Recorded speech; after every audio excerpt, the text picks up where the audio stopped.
After servicing local passengers for a decade amid much controversies, ride-hailing platforms are slated to be legalized as early as the first half of next year. A record of 16 students get perfect scores in the city's university entrance exam this year. And China's economic growth tops expectations at 5.2% as exports offset consumer slide.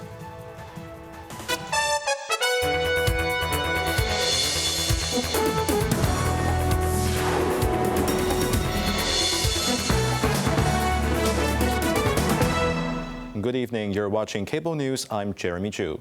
The government has unveiled the long-awaited regulatory framework for ride-hailing services, requiring drivers, vehicles, and platforms to obtain separate licenses to ensure safety and fair competition. The driver licensing requirements will align with those for taxi drivers, fostering a balanced coexistence between ride-hailing services and traditional taxis. Cheryl Yun reports. The Transport and Logistics Bureau submitted a proposal for regulating online ride-hailing services to the Legislative Council this afternoon. Driver license requirements will mirror those for taxi drivers. Applicants must be at least 21 years old, hold a full driving permit for over 1 year, and have no traffic violations in the past 5 years. While there is no cap on the number of licenses issued, they must be renewed every 5 years. To obtain a vehicle license, the vehicle must be no older than 7 years and registered to an individual owner. It must also carry commercial vehicle third-party insurance. Vehicle licenses are valid for 1 year and require annual renewal with a maximum of 5 years. Meanwhile, online ride-hailing platforms must be locally registered companies with proven financial stability and operational experience. They are required to implement robust mechanisms for monitoring service quality and handling complaints. To maintain high standards, authorities are considering an entry threshold for ride-hailing platforms. Only a limited number of platforms meeting these criteria will be granted a 5-year license, subject to government reassessment for renewal. The authorities emphasize that the framework addresses the dynamic needs of the market, ensuring fair competition, protecting customer interest, and preserving the competitiveness of the taxi industry, thus creating an environment where ride-hailing services and taxis can coexist. Chief Executive John Lee noted that issues surrounding ride-hailing platforms have persisted for 11 years since the first platform entered the market, stressing the urgent need for legislation to regulate point-to-point transportation in Hong Kong. The government aims to pass the primary legislation in the third quarter and finalize the amendments within this term of the Legislative Council. Cheryl Yun, Cable News. The proposed legislation for ride-hailing services in the city has sparked a mixed bag of opinions. Some taxi drivers argue that they have faced unfair competition for over a decade, with ride-hailing services significantly impacting their earnings. One taxi driver said that even if coexistence of the traditional taxi trade and ride-hailing platforms is the goal, it must be reasonable. He pointed out that taxi drivers have to pay tens of thousands of dollars in annual insurance, while ride-hailing drivers do not face the same requirement currently. Another taxi driver said that with more drivers on the road, individual earnings decrease. He claimed his income has halved due to the rise of ride-hailing services. Meanwhile, insurance industry sources estimate that commercial vehicle third-party insurance could cost 3 times more than standard third-party insurance. This Uber driver, one of 30,000 on the platform, said he works part-time after retirement, earning around $700 on weekend mornings. However, under the proposed regulations requiring ride-hailing vehicles to carry commercial third-party insurance, he says the soaring premiums will drive up costs, making it unviable for part-time drivers like him to continue. This year's Diploma of Secondary Education examinations produced a record 16 perfect scorers, including 10 super top scorers and 1 student who earned the prestigious title of Ultimate Top Scorer. Over 16,000 candidates secured the basic entrance requirements for local universities, a slight 0.1% increase from last year. Cheryl Yun tells us more. A total of 55,000 candidates registered for this year's DSSE exams, with 97% taking the tests. Of these, about 43,000 were day school students, and 16,393 met the minimum requirements for local undergraduate degree programs, which means achieving a 332A score and at least level 3 in 2 elective subjects. This year saw a record-breaking 16 top scorers who earned 5-star star in 7 subjects. 10 of these students were named super top scorers for also acing extended mathematics modules with 5-star star. One male student stood out, earning the title of ultimate top scorer with perfect scores across 8 subjects. These high achievers come from 14 schools comprising 11 male and 5 female students. The Hong Kong Examinations and Assessment Authority noted that this year's overall candidate performance remained steady, closely matching last year's results. Candidates will receive their results tomorrow morning. Cheryl Yun, Cable News. China's economy grew by more than 5% in the second quarter, staying on track to meet Beijing's annual growth target, even as U.S. President Donald Trump's tariffs and a prolonged crisis in the property market weigh on growth. Best Leung reports. Official figures showed gross domestic product expanded 5.2% in April to June from a year earlier, logging the slowest growth in the last 3 quarters, but beating a consensus forecast of 5.1%. The National Statistics Bureau noted the economy maintained steady growth with good momentum, showing stable performance despite trade tensions and economic headwinds. But it also warned that there are many unstable and uncertain factors abroad, while domestic demand is insufficient. The agency also expects stable growth in the second half of the year, but stressed the need for further strengthening as challenges remain. On the other key economic indicators front, industrial output rose 6.8% in June from a year earlier, faster than the 5.6% expansion forecast by economists, while retail sales increased 4.8% last month, worse than economists' projection.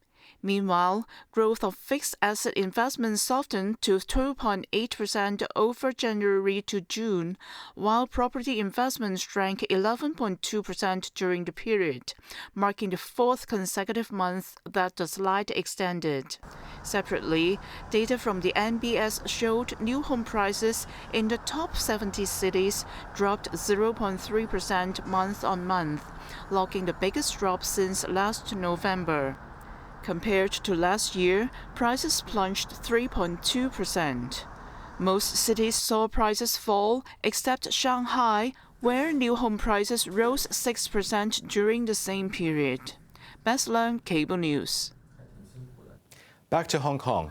If portable fans has become a must-take item when you go out in a scorching summer, you should pay attention to Consumer Council's advice as their test of 18 rechargeable models found one with concerning safety performance. The tested fans ranged in price from $59 to $339. While price didn't always reflect quality, 6 models, including both the cheapest and most expensive, scored 4.5 out of 5 for overall performance. Among lighter models, the difference between the highest and lowest airflow output exceeded 1.5 times, while heavier models showed a gap of over 1.3 times.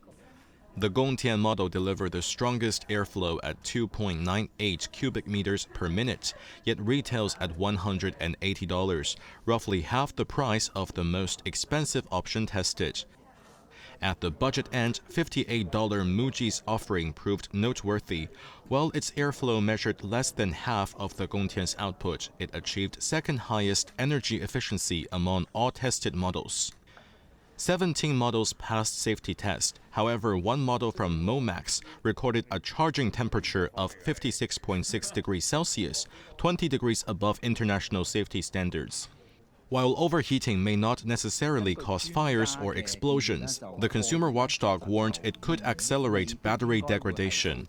The findings have been referred to customs with recommendations for the manufacturer to improve safety. The council advised avoiding use in humid conditions to prevent water damage and warned against leaving fans charging unattended overnight. Users should also switch off the device if it becomes excessively hot or emits a burning smell. Typhoon Nari crossed the Hokkaido coast, marking the first landfall by a typhoon on the northern main island of Japan since 2016, whereas the Tokai and Kanto Koshin regions were hit hard by torrential downpours. Anna Chen reports. Nari made landfall near Cape Aramo at the southern tip of Hokkaido around 2 a.m., bringing strong winds and high waves. Gusts with maximum speeds of up to 87 kilometers per hour were recorded in the city of Koshiro. The Japan Meteorological Agency expected strong winds, high waves, and heavy rain in northern Japan with warning of landslides. As warm damp air is flowing along the edge of low and high pressure systems around Japan, causing atmospheric conditions to become extremely unstable, particularly in eastern Japan, torrential downpours are intermittently hitting the Tokai and Kanto Koshi regions. In the 24 hours through tomorrow morning, up to 150 millimeters of rain are forecast in the Tokai region, and 200 meters are likely in the following day through Thursday morning. The authorities warn the danger of water-triggered disasters could rapidly increase and is urging caution for flooding in low-lying areas and landslides. Anna Chen, Cable News. U.S. President Donald Trump laid out a pair of steps intended to pressure Russia to end its war in Ukraine, including funneling new weapons to Kyiv and threatening economic punishment on Moscow if peace is not reached in 50 days. Anna Chen has the story. Sitting with NATO Secretary-General Mark Rutte in the Oval Office, Trump announced the U.S. would send top-of-the-line weapons to Ukraine soon, including the Patriot anti-aircraft batteries. When do you everything. It's Patriots, it's all of them. It's a full complement with the batteries. And when do you expect them to arrive in Ukraine, sir? Well, we're going to have some come very soon, within days, actually. Rutte confirmed the Europeans would foot the bill and described the weapons agreement as a game changer.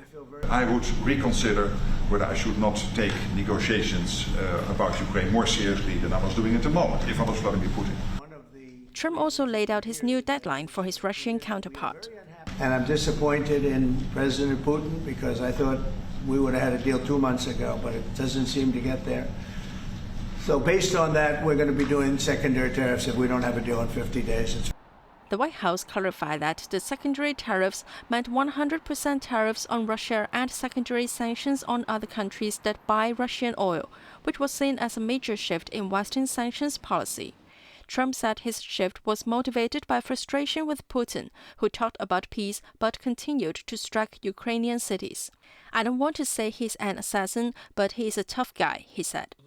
Meanwhile, Ukrainian President Volodymyr Zelensky expressed gratitude to his U.S. and European counterparts. Anna Chen, Cable News.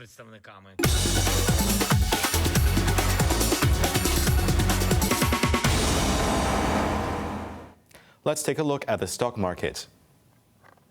The Hang Seng Index ended the day up 386 points. Top active stocks of the day, Alibaba was up $7.40, Tencent was up $17.50. Xiaomi was up 35 cents, and SMIC was down 85 cents. U.S. chipmaker Nvidia has secured approval to sell its H20 artificial intelligence chips to the Chinese market. I'm announcing that the U.S. government has approved for us filing licenses to start shipping H20s. Okay. And so we will start to sell H20s to the Chinese market, and I'm looking forward to shipping H20s very soon. And so I'm very happy with that very, very good news. During his visit in Beijing, Huang also announced the development of a new AI chip designed specifically for China. Nvidia's AI chips have been a key focus of U.S. export controls designed to keep the most advanced chips out of Chinese hands amid national security concerns. Restrictions that the U.S.-listed company said would cut its revenue by $15 billion. Huang is scheduled to hold a media briefing in Beijing tomorrow when he attends a supply chain expo. Onto the weather now. Cloudy periods tonight and tomorrow morning. There will be isolated showers and thunderstorms. The minimum temperature will be about 28 degrees.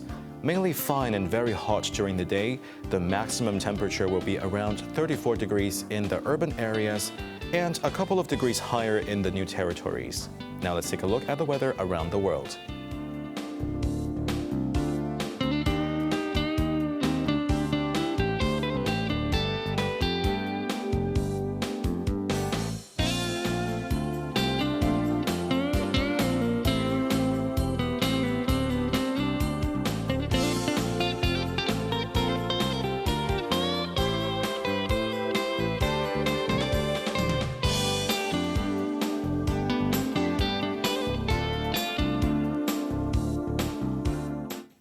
That's our news tonight. I'm Jeremy Zhu. Thank you for watching and good night.